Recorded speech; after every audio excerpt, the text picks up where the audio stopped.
Welcome to the Deep Dive. We're all about peeling back the layers on fascinating sources, finding those insights that can, really reframe how you see things. You know, those moments in life where everything just clicks differently. Maybe a single conversation, something unexpected happens, and bam, your whole sense of who you are feels transformed. Today, we're diving into one of those moments, a really powerful one from the ancient world. Genesis chapter 17, verses 1 through 5. It's this incredible encounter. After 13 years of silence, God reappears, reaffirms a covenant, and completely redefines a man's identity with a new name. Our mission here is to really pull out the key insights from the original Hebrew text. You'll see how understanding the original language adds, surprising layers of meaning to this pivotal moment. It really does. The source text here is just packed with these Hebrew treasures, letting us dig much deeper than the standard translations. We'll be looking at how identity gets shaped by these divine encounters, especially, after such a long wait. It's often in these ancient texts we find those real aha moments about life's big questions, purpose, identity, who we're meant to be. Okay, let's jump in. First one kicks us off. When Abram was 99 years old, the Lord appeared to him and said, I am El-Shaddai. Walk before me and be blameless. 99. And like you said, 13 years of silence since Ishmael's birth. Yeah. That's a long time to wait. And God doesn't just reappear. He introduces himself with this new title, Ani El-Shaddai. I am El-Shaddai. Now, I've always heard El-Shaddai as Almighty. Sounds powerful, obviously. But is there maybe more nuance there, especially given the context, that long wait? Does it speak to Abram's potential doubts? That's a great point, bringing in the 13 years. It's really key. Sure. What's fascinating about Ade is that scholars actually debate its precise meaning. Almighty captures that power for sure, but some link it to the Hebrew word ad. Had. What does that mean? Well, it can mean mountain or, interestingly, breast. Okay. Mountain breast. How does that connect? Think symbolically. A mountain implies unshakable strength, reliability, right? Right. Solid foundation. And the breast imagery suggests nourishment, provision, sufficiency. So whether you lean towards Almighty, God of the mountain, or God of sufficiency, the core message hitting Abram right then is profound. I am enough for you. After 13 years, maybe feeling like time is running out, God basically says, I've got this. I am fully sufficient for everything that's about to happen with this covenant. It's a powerful reassurance. I am enough for you. Wow. Yeah, that really does hit differently after such a long silence, doesn't it? Almost the ultimate reassurance. And then comes the command, walk before me and be blameless. The Hebrew is hithalik lapane weye tamim. These sound pretty serious, not just suggestions. When we hear blameless, we often think perfection, right? Which feels, impossible. What do these words really mean for Abram? Yeah, that's a crucial point about translation. Let's break it down. Hithalik, it's a reflexive verb. It literally means walk yourself. So it's not just about one action like taking a single perfect step. It suggests a continuous way of living. A lifestyle. Exactly. A lifestyle lived transparently right there before God's face, an ongoing, wholehearted thing. And then tamim, you're right, blameless sounds like sinless to us. But tamim in Hebrew means more like whole, complete, having integrity. Oh, okay. So not flawless, but integrated. Precisely. Living an undivided life. Your insides match your outsides. Wholeheartedness. So God's calling Abram to this authentic, continuous, integrated life in his presence, consistent character, not just perfect performance. It's about inner coherence, maybe. Inner coherence. I like that. It feels more achievable, yet still deeply challenging. And this wholeheartedness then leads right into verse 2. That I may make my covenant between me and you and may multiply you greatly.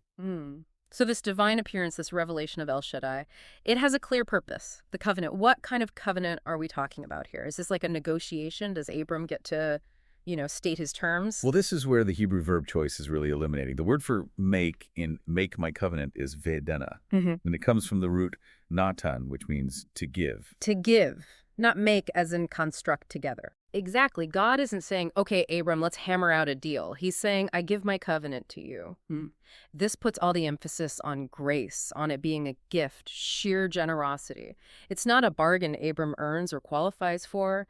It's a divine bestowal flowing straight from El-Shaddai, the God who is completely sufficient and apparently incredibly generous. Wow. Okay.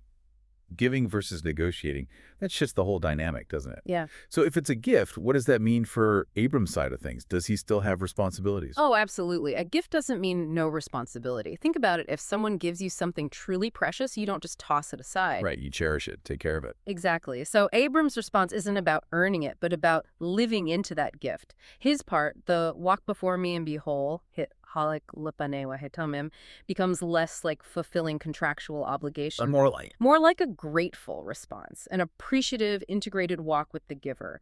It shifts from obligation to devotion, maybe. Obligation to devotion, that makes a lot of sense. And Abram's immediate reaction in verse 3 really underscores that, I think. Then Abram fell on his face. Yeah. You can just picture it, this 99-year-old man just completely prostrate. The Hebrew is Wayipul Avram al-Panar. What's the significance there? What does that posture communicate? Oh, it speaks volumes, just sheer, profound humility. And you have to remember who Abram was. His name meant exalted father. He wasn't just anybody. He was a patriarch, a respected leader. Right, a big deal in his world. For him to fall flat on his face down on the ground, becoming like a carpet before El-Shaddai, Right. it shows this overwhelming sense of God's presence and power. It's total surrender, a complete acknowledgement of divine authority and perhaps the sheer grace of this moment after the silence. It's also maybe a posture that prepares him, strips away any old self-reliance, clears the ground for what God's about to say. Right. Total humility, total surrender. And it's from that position, face down, that God continues in verse 4. Behold, my covenant is with you, and you shall be the father of a multitude of nations. So the promise here really explodes, doesn't it? It's not just about one heir anymore. Tell us more about this multitude of nations, of Hamon Goyim. What does that word Hamon add? Hamon is potent. It's not just many or a group. It implies a multitude, yes, but even more, like a noisy throng, a tumultuous crowd. A noisy throng, like bustling, full of life. Exactly. Think vibrancy, energy, diversity. This isn't just about descendants, it's about nations, plural, buzzing with life. It really hammers home how incredibly expansive God's plan is for Abram. Way beyond just his immediate family or even a single people group. It hints at a global impact. Wow, okay. From a single-aged man to a noisy throng of nations. Which brings us straight to verse 5, the absolute core of the identity shift. No longer shall your name be Abram, but your name shall be Abraham. This is it. The literal renaming Abram, exalted father, becomes Avraham, father of a multitude. It seems like just one little letter added in the middle there in Hebrew. Is there significance to which letter is added? Oh, absolutely. This is where it gets incredibly profound. That small added letter is the Hebrew letter H. Okay. Just H, not just any H. It's the same letter that begins God's own sacred covenantal name, YHWH, Yahweh. Wait, really? The H from God's name? Yes, and Jewish commentators have long pointed this out. It's like God is sharing a part of his own divine covenantal essence with Abram. He's literally breathing his purpose, his promise, into Abram's very identity. So it's more than just a name reflecting the promise. It's embedding the divine promise into his name. Abram, the somewhat limited exalted dad, focused maybe on personal status, becomes Abraham, the expansive father of nations, intrinsically linked to God's vast unfolding plan. His very being is redefined by God's covenant breath. That connection to YHWH, I'd never seen that. Yeah. That's incredible. It's like God is knitting his own identity into Abram's. And it makes sense of the timing too, doesn't it? You mentioned before Abram thought Ishmael was the fulfillment back in chapter 16, but God waits 13 years, then reveals El-Shaddai and says essentially, no, think bigger, so much bigger that your current name can't even hold it. We need to expand you. Precisely. The old container, Abram, couldn't hold the new reality. God waited until the moment was right, perhaps until Abram was ready, through age and waiting and humility, to grasp the sheer scale of it. It shows that sometimes our own perspective, our own sense of self, needs that divine stretching, that redefinition to align with a purpose far greater than we imagined. Your capacity has to grow for the destiny. Yeah. And that final phrase in verse 5 drives it home. "Ke afam goyim netatika, for I have made you the father of many nations." You mentioned the verb there, netatika. What's key about the tense? It sounds already done. Yes, that's the perfect tense in Hebrew. It often describes something completed, settled, a done deal. So when God says, I have made you, or I have given you to be the father of many nations, he's speaking it into reality right then. Even though Abraham doesn't even have Isaac yet. Exactly. Even though the physical fulfillment is still future, God's word, especially within covenant, has the power to establish the reality. It's like the promise becomes a present fact by the power of divine declaration, an unshakable truth established in that renaming moment. Incredible. Not just, I will make you, but I have made you. Declaration is reality. Okay, let's pull back and gather these gems. What have we unearthed here? We started with El-Shaddai, the God who is enough, reassuring after silence. Then the call to hit Halik Lepane, walk yourself before me, a continuous integrated life, not just isolated actions, and to be tamim whole, complete, having integrity. Right.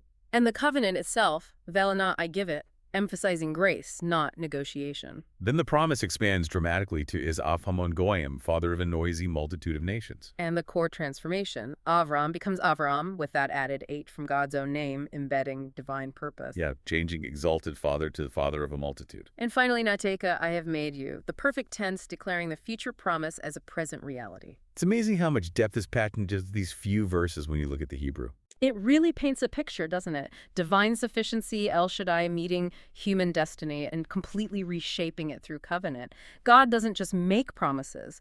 He rewrites identity itself to fit the promise. And that paradox. Abram falls flat in humility, face to the ground, and it's precisely then he's lifted up with this name that carries nations. That's the kind of transformation that happens in that walking before God space. What an incredible journey through just 5 verses.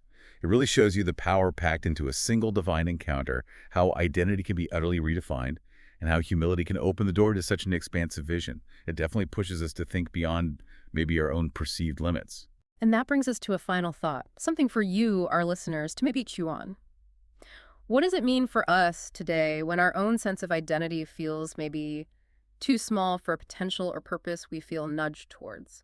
Or when those moments where we feel humbled, maybe fall flat on our face metaphorically, actually lead to unexpected shifts in our life's direction? How might we recognize or understand the power of a naming in our own lives, even a metaphorical one where a greater purpose is breathed into who we are and what we might be called to do? That's a great question to ponder. How does our identity need to expand to hold the future we sense? Well, thank you for joining us on this deep dive into Genesis 17. We really hope you keep exploring these fascinating ideas. Until next time, keep digging.